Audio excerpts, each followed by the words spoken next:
Hey everyone, I'm Allison Morris. You are watching NBC News Now. We've got a lot to get to this hour. First, the COVID vaccine. Kids as young as 6 months old now testing it out. Moderna studying nearly 7,000 children to see how effective and safe its shots are. In politics, the president is in Pennsylvania today promoting his American Rescue Plan, visiting a small business just outside of Philadelphia. We're in a position where it's going to bring immediate relief, $1,400 to 85% of the American public. 100 million people are going to be getting, not a joke, a check for $1,400 to change their lives. His administration dealing with a record-setting surge at the border. DHS Secretary Alejandro Mayorkas saying the U.S. is about to encounter more people at its southwest border than we've seen in the last 20 years, warning migrants do not come here right now. We are building the capacity to address the needs of those children when they arrive, but we are also and critically sending an important message that now is not the time to come to the border. All right, let's start with the Moderna vaccine now being tested on American and Canadian kids from 6 months to 11 years old. NBC News health and medical reporter Erica Edwards joining me now. Erica, what can you tell us about this new study on kids? Hey, Allison, the process of the study is going to be largely the same as it was in adults. They will be testing first different levels of the doses for each of the age groups. Kids under age 2 will receive lower doses overall, but it's to test for the safety and effectiveness. Now, otherwise, it's still going to be 2 shots, 28 days apart, just like in adults. The researchers will check in with the families on a monthly basis, and parents will keep an ongoing diary, a journal of any illnesses that pop up or reactions. Now, the adults in the Moderna studies are going to be studied for 2 years. The kids, just 1. Allison? Do we have any sense yet of when we'll start to get some information, data, results here? Or I know things just got started. Are they not kind of sharing that timeline just yet? Yeah, not just yet. Pfizer is certainly starting. I'm sorry. The one thing that they're looking at, one reason that they're going to even study this age group is that, remember when the first rollout happened with the vaccines, there were some allergic reactions, anaphylaxis in adults. Kids overall do tend to have more allergies. So there's no indication yet that this vaccine will lead to more allergies among kids, but it's certainly something that they're looking at. And it's precisely why they want to do these studies and start them now and do very methodically to make sure that there's no increased risk for allergies. How about the other 2 drug makers here that have vaccines in the U.S., Pfizer and Johnson & Johnson? I know they have talked about testing kids. Have they started testing children this young? Where are they in their trials involving kids? Yeah, Pfizer is already looking at kids between the ages of 12 and 15. Remember, Pfizer is the only vaccine that we have that's available for kids 16 and above. The other 2 are for 18 and above. They have not yet started studies for kids under age 12, but they plan to. The data from Pfizer on their young teens should be available by this summer. Now, Johnson & Johnson has already started enrolling kids in its pediatric studies. They will first test teenagers and then move on to pregnant women, even newborns, even babies just born. Allison? All right, big news today. We'll see how those trials go. Erica, thank you. Charleston, South Carolina, teaching the rest of the country a lesson on how to reopen schools, partnering with board-certified infectious disease pediatricians to get kids back in the classroom safely. And the numbers there speak for themselves. More than 70% of kids in the district now back in school full-time. NBC News correspondent Heidi Przybyla joins me now from Charleston. Heidi, those are some pretty impressive numbers. How did Charleston pull this off? The CDC did not come out with guidelines last year. These schools, they wanted to open, so they formed a partnership with a nearby university. Those pediatric infectious disease experts came up with a handbook with protocols, checklists for every kind of classroom, every kind of grade. So let's just walk through, Allison, a few of the major takeaways here. First of all, masking and distancing. You kids separated at all times by 6 feet. If not, if they have plexiglass, they can be separated by about 3 feet. The school district here cutting about 60 miles of plexiglass, Allison, in order to be able to use this in every single classroom. Secondly, really important point that we have been talking about a lot here on NBC, and that is the ventilation issue. Now, this is obviously a newer school here, but we don't want people to be discouraged because the officials here tell me that there are easy things that you can do, even if you are in an older school that needs upgrading. For instance, this is a sock filter. This is a filter that can be retrofitted onto some of the older ventilation systems that we see in schools, Allison. And then lastly, very importantly here, the school also partnered with the state health department to train up 8 volunteer nurses in contact tracing. The officials here say you cannot underestimate how important that is in terms of getting those rapid tests and taking positive cases, even asymptomatic cases, out of the population early, Allison. Heidi, I know you have been covering school districts across the country and the challenges that they are dealing with. I am so impressed with everything you just walked us through there. I know you also spoke with a pediatrician who spent hundreds of hours analyzing data from students and staff in Charleston schools. What evidence is she seeing that this is working besides the sheer number of kids back in the classroom? Right. So we've got a population of about 50,000 students here. When they came back at about 70% capacity, you're talking about 37,000 students that she looked at. And out of those, from September to December, there was only about 478 positive cases. That's about a 1% rate there. So that is a pretty good number. And yes, Dr. Arent has spent a long time crunching these numbers. And she says a lot of times you're able to contact trace these cases back to things and activities taking place outside of the classroom setting when all of these protocols are in place, Allison. Heidi, Dr. Fauci says that elementary school kids might not be vaccinated until next year. What are Dr. Eckhart's concerns between now and then? Complacency. Look, she's worried about parents and even some community leaders, frankly, who are saying, let's just put this behind us. Look at all the vaccinations that we're doing. Let's just drop the protocols in the fall. Take a listen to what she had to tell me yesterday. We don't know the long-term effects of COVID, even when you have mild symptoms. There are some studies showing blood abnormalities, for example, in children, even with mild symptoms. And we hope that those go away, but we don't have enough data yet to know whether there are some long-term implications of having COVID. We are seeing a record number of children with multisystem inflammatory syndrome, or MISC, or MIS-C, as some people call it, and that is a post-infectious complication of COVID. And it is rare, but right now we are seeing record numbers in South Carolina and 1 death. So, Allison, this is why it is all the more important to put these protocols in place, especially with these new, more contagious and potentially more harmful variants spreading, Allison. Yeah, you certainly don't want folks getting complacent, even if they are seeing good results there with all the things they've done in the schools. Heidi, I said it before. I'll say it again. I'm really impressed. Thank you so much. Thank you.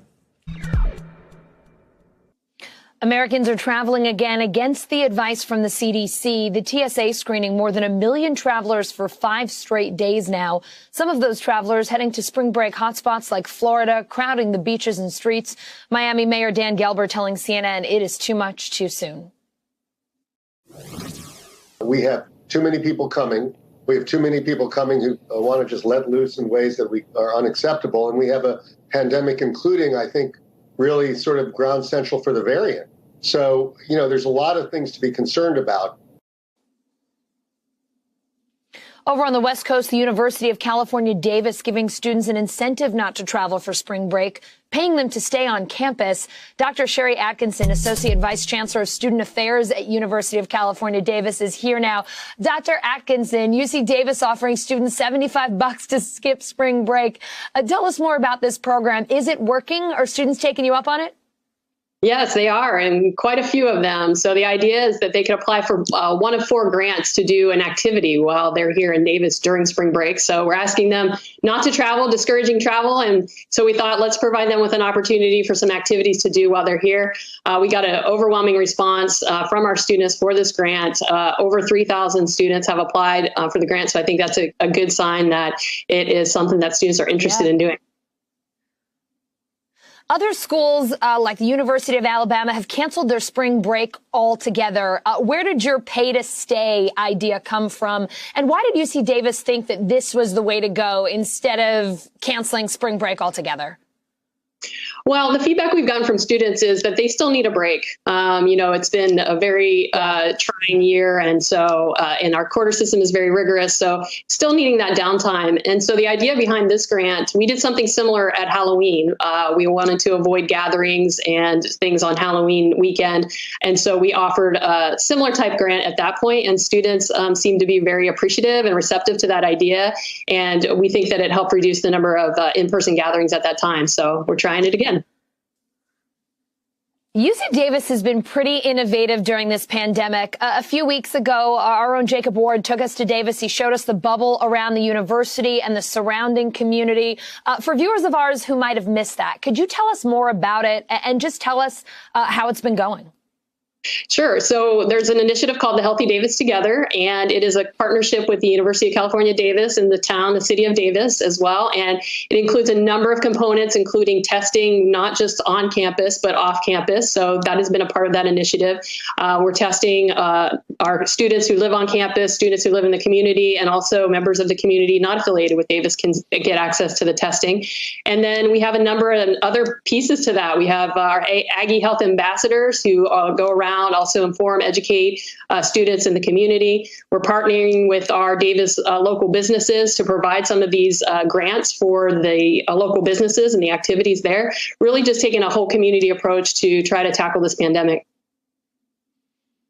It is really cool and something that, while it may be unique to Davis, I think other communities can learn from. What would you say to other areas, other schools who would like to try something like this? What's your advice for them? What would you suggest? Where do you start?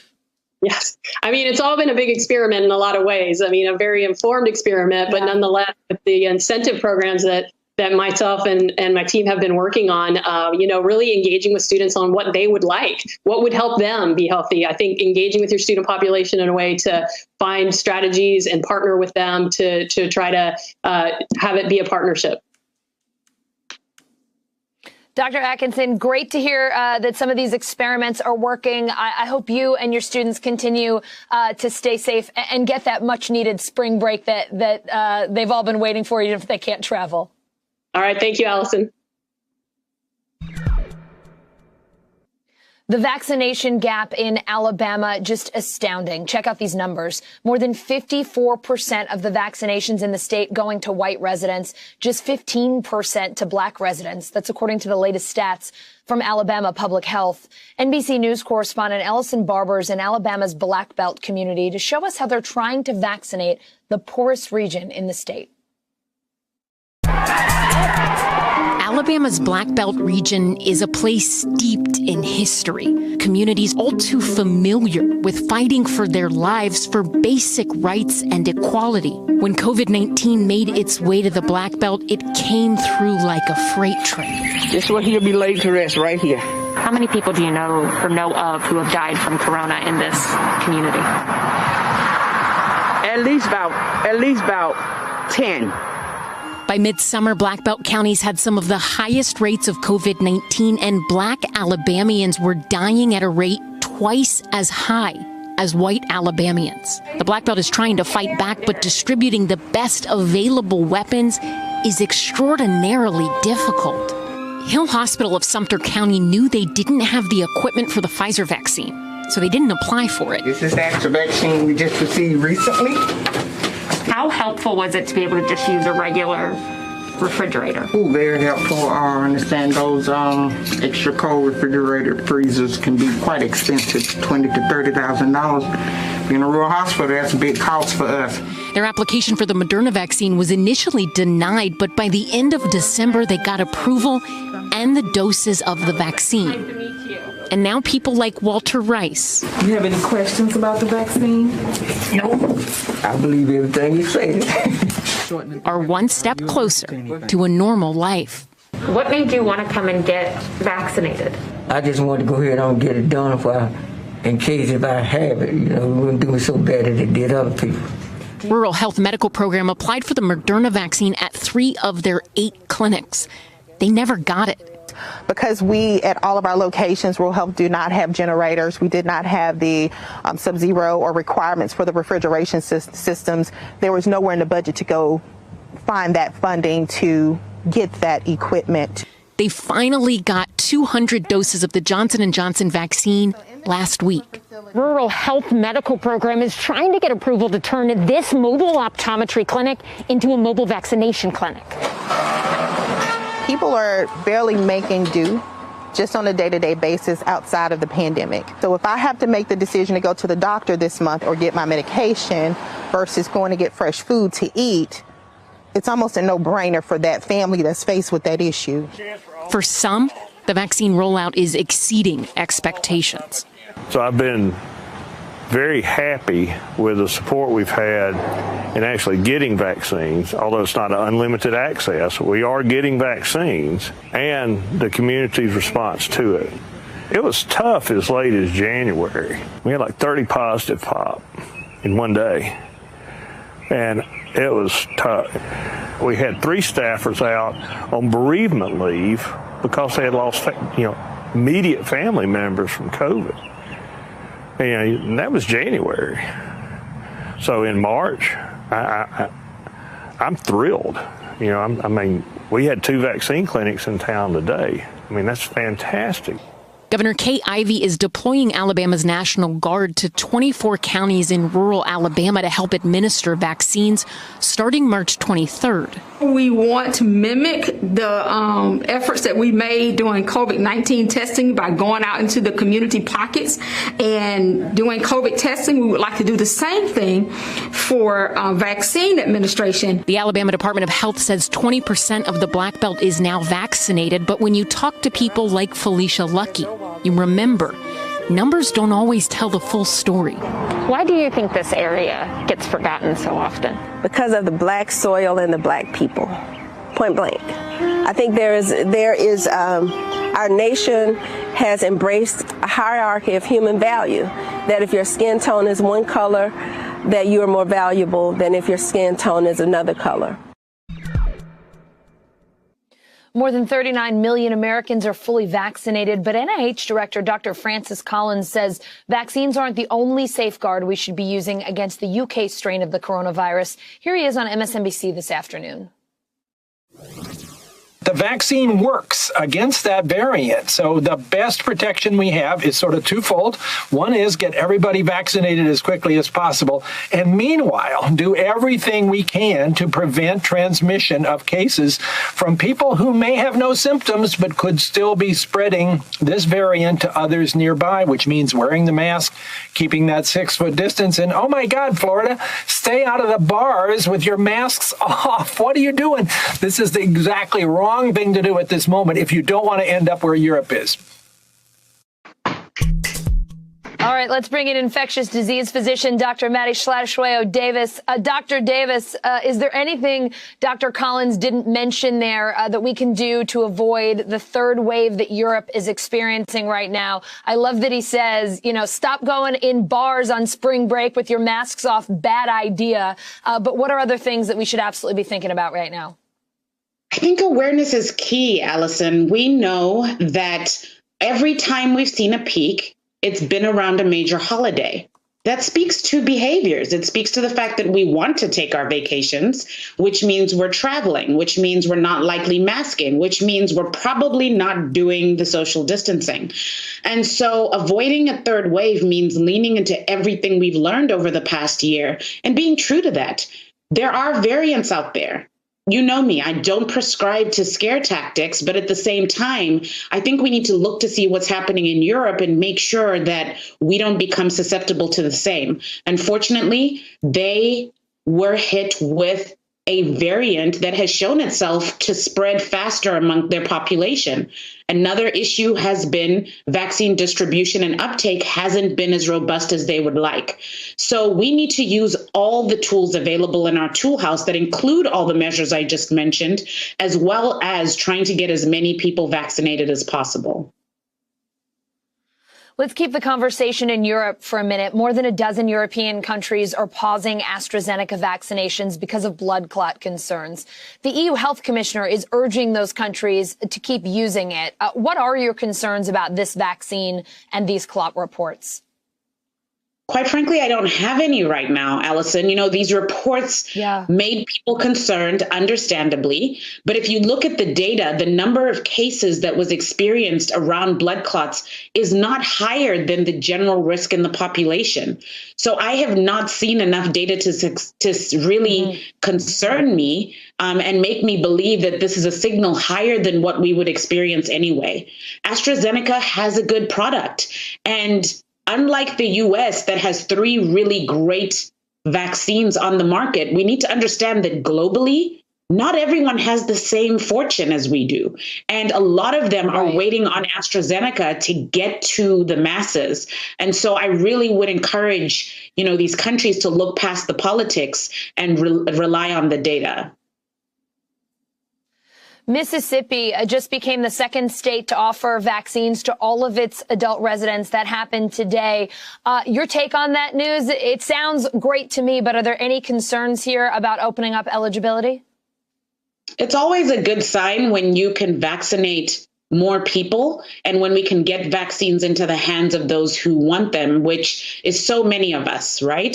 But I think what's difficult about this news is, you know this, Allison, so many people in the neighborhoods that we live in are anxious about this. This has turned into a Hunger Games type feel to just try to sign up for lists all over the place and wait for your turn. Right. And so the only thing that I would like to see is to get more standardization around what states are doing so that one state isn't seeing, you know, Mississippi be in this place of hope and great fortune while other states are still struggling to implement an equitable vaccine distribution strategy. Yeah, I mean, quite frankly, right, we're reporting on this every single day. And if you asked me to run through the rules in every state, my head would start spinning because they're all so different. And that makes it so tough for people who are trying to figure out how and when they can get help. Dr. Davis, we have talked about vaccine hesitancy before. Dr. Collins also talked about hesitation, particularly among Trump voters. Here's what he said. If you were an alien who just landed on this planet and you looked to see what was happening with the pandemic and you were trying to find out who's accepting the vaccine and who isn't, and it turned out your political party was the major factor in whether you decided to roll up your sleeve or not, this is about something we have to do together. This is the time to love your neighbor and roll up your sleeve. You got to love Dr. Collins, doesn't mince words. A third of Republicans saying, though, they would not be vaccinated in a CBS News poll. What do you make of that trend, and how can we turn that around? Allison, I reported right here in October and November that number was highest among communities of color. That's really where the term vaccine hesitancy came from. And became somewhat of a scapegoat in the months that came from making sure that there was access from those who wanted them. What I would say is this shift goes to show who people turn to for their trusted messaging.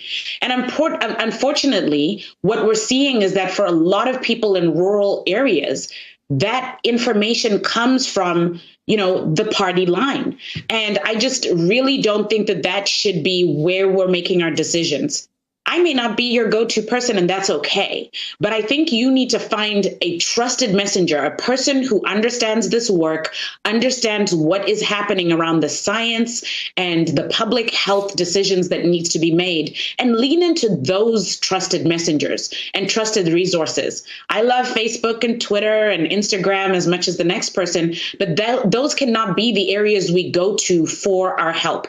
Let's By all means, do what you want to do around politics. But when it comes to protecting your health and the health of people that you love, we've got to lean into trusted messengers and make the best decisions here.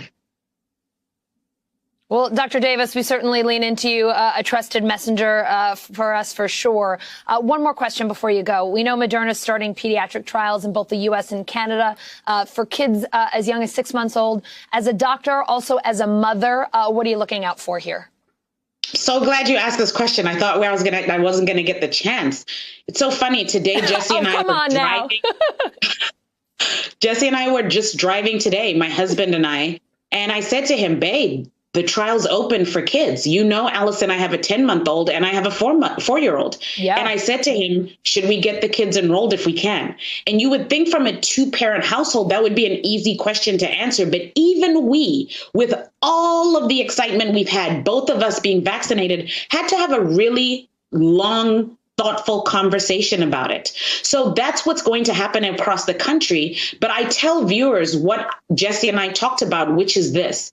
Every single step has been taken appropriately so that we can have these trials now. We have gone through phase 1, phase 2, phase 3 clinical trials. We have seen great success, extraordinarily great success with efficiency and with safety in adults. And so I absolutely support that this is the time for it to be rolled out in kids. And for me and my family, we are incredibly, incredibly grateful that this has now become, an opportunity for our children. This has opened up for pregnant women as well. This is how we get back to our new normal and to a sense of normalcy, is being able to get everyone who wants a vaccine protected. Dr. Davis, a trusted voice for us. You know I would never let you go without asking you a kid's question. Come on. Oh, I love it here. Thanks so much for having me, Alice. We'll see you soon. The American Rescue Plan is going to do more than just provide for the PPE. When we wrote this rescue plan, they were part of a system that we have an inspector general to make sure the money goes exactly where it's supposed to go. President Biden selling his American Rescue Plan to small business owners in Pennsylvania today. The Biden team on day 2 of its nationwide Help Is Here tour. NBC News White House correspondent Carol Lee joining me now from Philadelphia. Carol, Pennsylvania helped Joe Biden win the Oval Office back in November. It's also his childhood home. So they're starting off in friendly territory on this tour. How did the administration determine where it's going?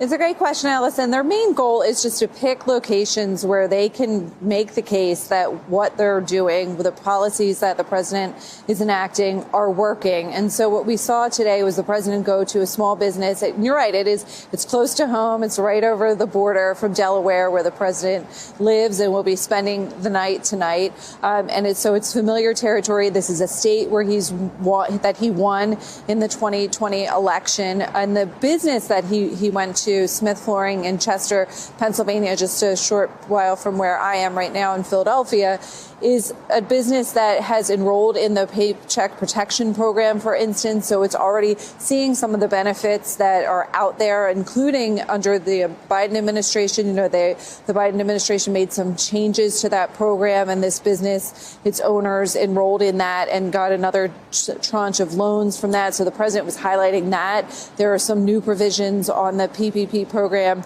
in the coronavirus relief bill that he signed. And so it's also a Black-owned business, Allison. And one of the things that the president wanted to highlight today, and he mentioned, is that minority businesses, in particular small businesses, have been really hard hit by the pandemic across the country, but particularly here in Pennsylvania. So the goal is to try to come up with a mix of locations where they can highlight the various aspects of the policy that the president signed into law and show that, in their view, these policies are working. Carol, the Washington Post is reporting that President Biden could visit Ohio, some other Republican-leaning states next week. What are you hearing about the next leg of this tour? Yeah, that's right. Well, Jen Psaki, the White House press secretary, said that the president would travel to some of these redder states that he hadn't won in November. And she didn't confirm that he would be going to Ohio, but that seems like a natural place for the president to travel. It's worth noting the president is going to Georgia, which is the state that he did win, and flip that state from red to blue in November on Friday, where he'll appear jointly with the vice president. Carol, the goal of this tour is to promote the American Rescue Plan, but could the administration also use it to build support for some of its other big goals, things like infrastructure? What are you hearing? Sure. And that's something that is on the minds of White House officials, on the mind of the president. One of the things that we've heard from them is that they hope that the support for the coronavirus relief bill will build momentum for some of these other pieces of the president's legislative agenda, namely that big bill that they want to do that as part of the president's Build Back Better plan. It's a massive undertaking. It's something that includes infrastructure and projects and other elements, but it's expected to be even larger than this $1.9 trillion bill. And the hope is that this bill was popular, that if they roll it out in a way where Americans have confidence in the government's ability to take on these big, massive spending projects, that they can then gain support for something larger down the road. And we also know that one of the things they're going to have to contend with is how to pay for that, because you can't just keep adding to the debt and the deficit without some sort of consequences. There's going to be voter backlash. Right. Republicans are pushing back against that. And so one of the things that they're considering is raising taxes on wealthy Americans, Allison. All right. Spending, taxes, certainly both big concerns they have to take into consideration. Carol Lee, thank you.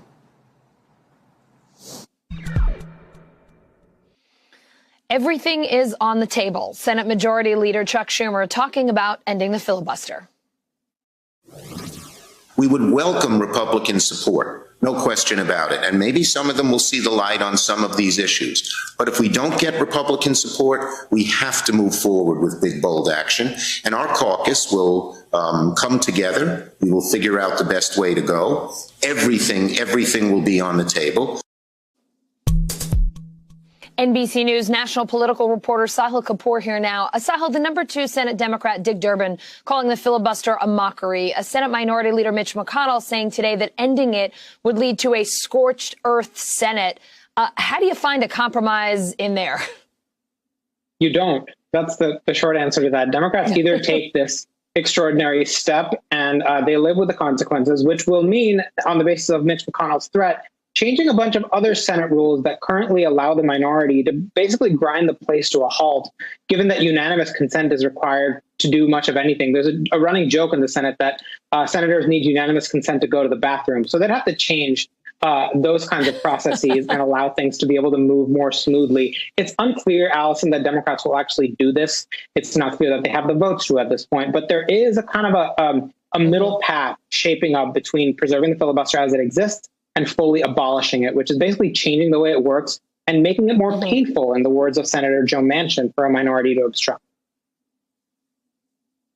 Sahil, the House is taking up 2 immigration reform bills this week. Their likelihood of passing pretty slim, but some Democrats are offering up a more piecemeal approach to try to drum up some bipartisan support. What are they proposing? Allison, those bills are in decent shape to pass the House, but are going to face a world of trouble in the Senate. And that's because, again, of the filibuster, the 60 threshold. Democrats have 50 votes.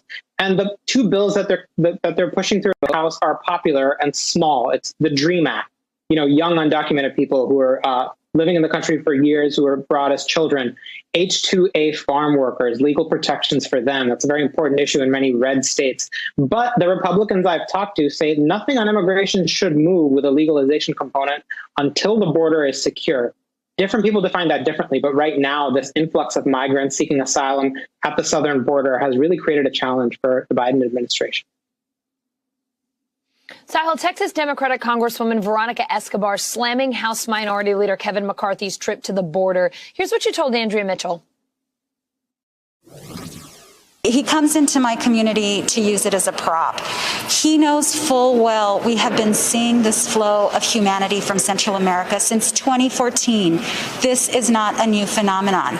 It has gotten worse over the last 4 years. In fact, that's why you saw former President Donald Trump using every medieval, cruel policy possible to try to prevent what was happening instead of addressing the root causes and instead of creating an orderly, humane system.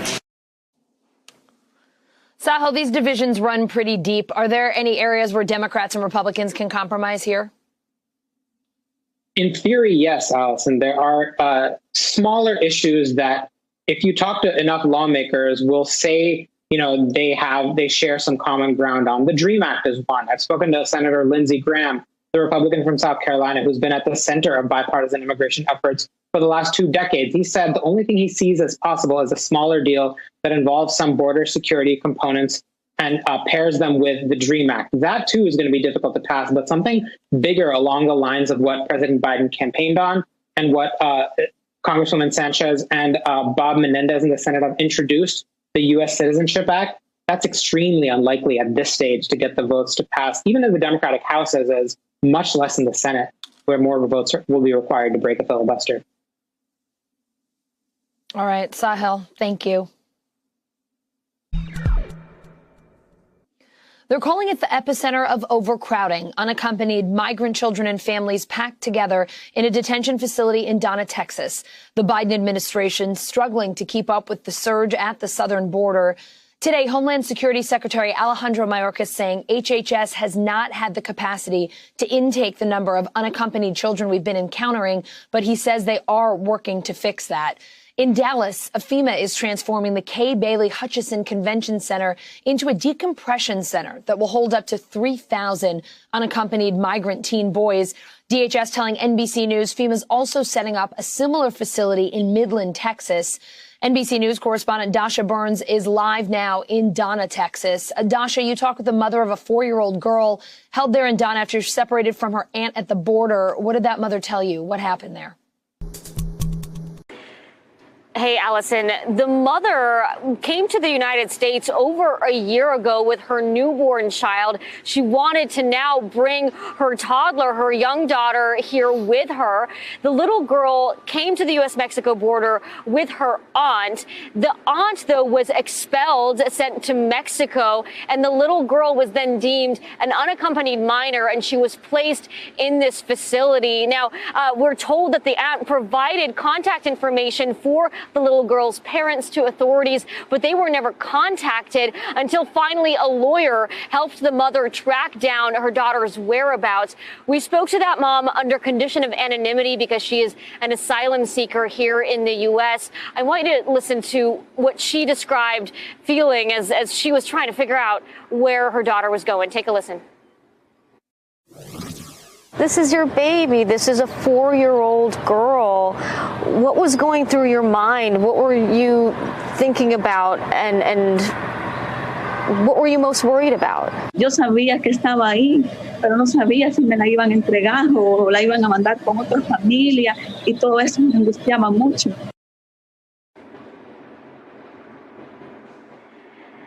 Allison, after they realized where she was, that she was here in Donna, the parents wanted to come here and pick up their child. But instead, the daughter was transferred to HHS custody, who sent her to a foster care facility in Michigan, where she remained for several days until finally, after some pressure from lawyers and some lawmakers who got involved as well, she was reunited with her family. We reached out to CBP on this and HHS. They told us they do not comment on specific cases. But Allison, this was actually a lucky case because they were able to reunite. But there are thousands more children who are stuck in this system, caught in the bottleneck of the system that's frankly overwhelmed right now.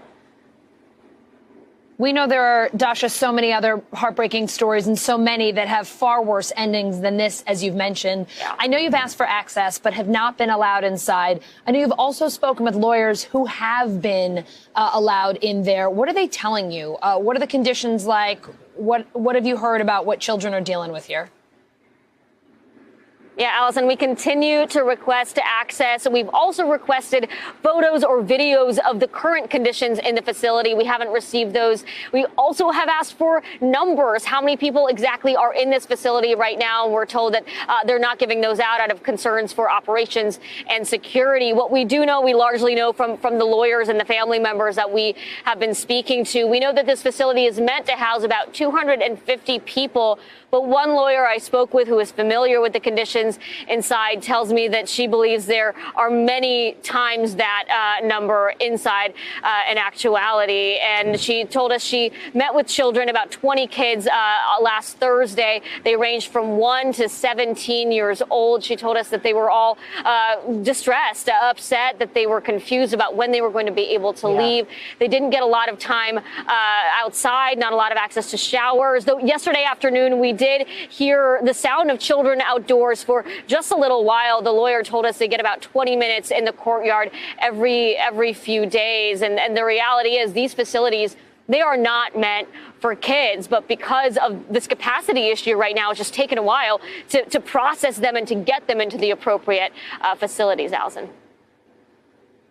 Oh, Dasha, it's just so scary to think about. We all remember the most frightening moments from our childhood, right? None of us has experienced anything like this. You can only imagine how this trauma will stay with these kids for years to come.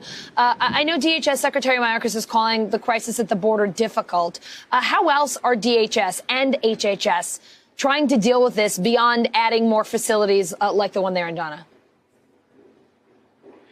I mean, capacity is at the center of all of this. So FEMA has been deployed. What's supposed to happen is kids get processed here, and then within 72 hours, HHS takes them to places that are more appropriate for children, where they have educational resources, where they have outdoor space, but they just haven't been able to keep up with these numbers. We also know that Secretary Mayorkas has deployed a DHS volunteer force to come and help both on the capacity building side physically with spaces, but also on the administrative side to try and speed up this process. And Allison, to your point about our scary moments as a kid, you know, I came to the United States. I was born in Ukraine. I immigrated here when I was 8 years old. And when I hear these stories, I think about what that would be like if this was my introduction to the United States, to be held in a facility like this. I just can't imagine it being in their shoes, Allison. Yeah, it's a really scary thing to think about. And some of those kids are just so young. Dasha, thank you for your reporting. I know you will continue to ask for access, even if it is denied. We really appreciate all the hard work you're doing out there. Thank you. U.S. intelligence out with its latest assessment on foreign interference in the 2020 election, saying Russia tried to boost Trump and hurt Biden through an influence campaign likely directed by Vladimir Putin, while China opted not to interfere. NBC News correspondent Ken Delaney in here now. Ken, what else are we hearing from U.S. intel agencies about the 2020 election today? Allison, well, first and foremost, they are saying that no foreign power managed to hack or otherwise interfere with the technical side of the election, the voting, the voter registration, results reporting, any of that. It was all about influence campaigns. And my biggest takeaway from this report was actually the finding that China took a look but decided in the end not to interfere. And the reason that's so important is because many senior officials in the Trump administration were telling us all last fall that China was the big threat. China was interfering. China was trying to hurt Donald Trump. And it turns out that just isn't true, according to the near unanimous high confidence assessment of our intelligence community. Now, one particular small subset of the community dissented and thought that he found some small evidence of Chinese interference. But overall, the assessment is that China didn't do this. China had an influence campaign, it always does, to try to influence American policy in its direction, but it didn't want to mess with the election. So that's a big finding. Secondly, this report goes into more detail than I've seen before about the details of how Russia did what it did this cycle in terms of trying to foment essentially conspiracy theories about Joe Biden, working with right-wing media, working with members of the Trump inner circle. And it talks about this guy, Andrei Derkach, a Ukrainian parliamentarian who's been labeled as a Russian agent. And I was interested in a particular passage that said that he helped produce a documentary in January 2020 on One America News Network that was voiced by Michael Caputo, the former HHS spokesman and longtime Trump supporter Roger Stone crony. So essentially they're saying that this Trump guy worked with a Russian agent to produce a disinformation documentary on right-wing media. You can't make this stuff up, Allison, but that's what our intelligence community is reporting today. Ken, you are literally reading my mind. I was just thinking, oh my gosh, you cannot make this up. You also have some new reporting today on the U.S. trying to tone down language that could antagonize North Korea. Some of President Biden's top national security aides complaining to the Justice Department after a DOJ lawyer called North Korea a criminal syndicate with a flag. Ken, what have you heard, if anything, from the Justice Department and the National Security Council on this one? And how does President Biden's national security team plan to deal with North Korea?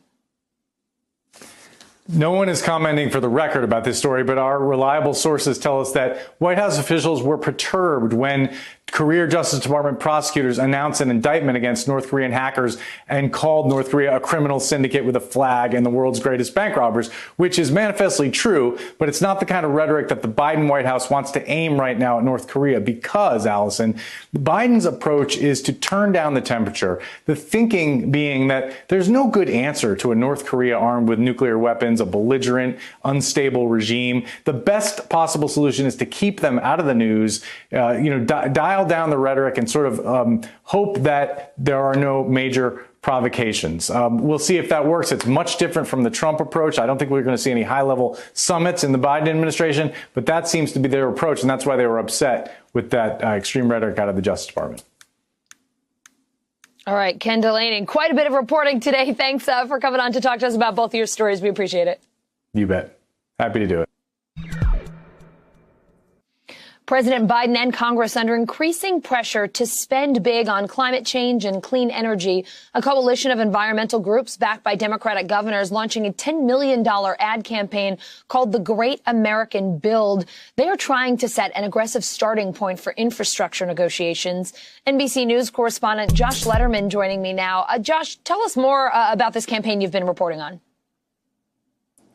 Allison, climate activists are doing everything that they can think of to avoid a repeat of what happened just over a decade ago when the last major climate legislation in Congress, the cap and trade bill, collapsed spectacularly, in large part because of concerns that people had that taking such action against fossil fuels was really going to eliminate all kinds of jobs for Americans in coal and in other fossil fuels. Now, Joe Biden, as a candidate, he pledged that he would push a massive infrastructure program that would create jobs. And he really tried to link job creation in renewable energy and efficiency to what he would try to do on climate change. And so now you see these climate groups, including the League of Conservation Voters, making that very same message in their pitch, including one that seems aimed directly at those workers who are going to be needing to transition to a new type of career. Take a look.